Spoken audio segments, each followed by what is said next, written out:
মুখ্যমন্ত্রী মমতা বন্দ্যোপাধ্যায়ের অনুপ্রেরণায় রাজ্যের প্রায় সকল স্কুল থেকেই আজ ছাত্রীদের বাল্যবিবাহ রোধ প্রতিবাদ মিছিল বের করা হয়েছে। বীরভূম সিউড়ির আরটি গার্লস হাই স্কুলেও সে একই ছবি ধরা পড়ল।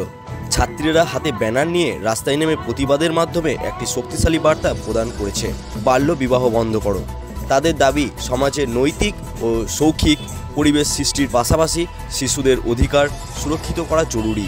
এই মিছিলের মধ্যে উপস্থিত ছিলেন সিউড়ি বিধানসভার বিধায়ক মাননীয় বিকাশ রায় চৌধুরী মহাশয় এবং সিউড়ি চেয়ারম্যান উজ্জ্বল চট্টোপাধ্যায় মহাশয়। তাদের সমর্থনে ছাত্রদের উদ্দীপনা ও আশাবাদ আরও বৃদ্ধি পেয়েছে।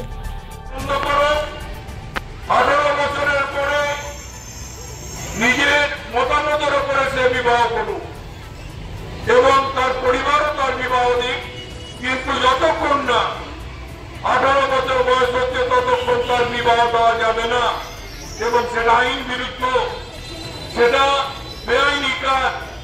আজকে তাই সেই সচেতনতা করার জন্য সারা জেলায় আমাদের আরটি গার্লসের মাধ্যমে রাস্তায় আমরা বিভিন্ন মানুষকে সচেতন করছি।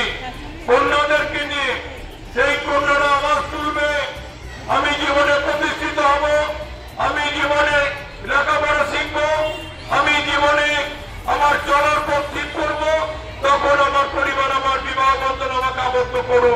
তার আগে কোনো ক্ষেত্রে আমি বিবাহ করতে ইচ্ছুক নয়। আজকের আমাদের মধ্যে সেই কথা বেরিয়ে আসবে এবং মানুষকে সচেতন করবে।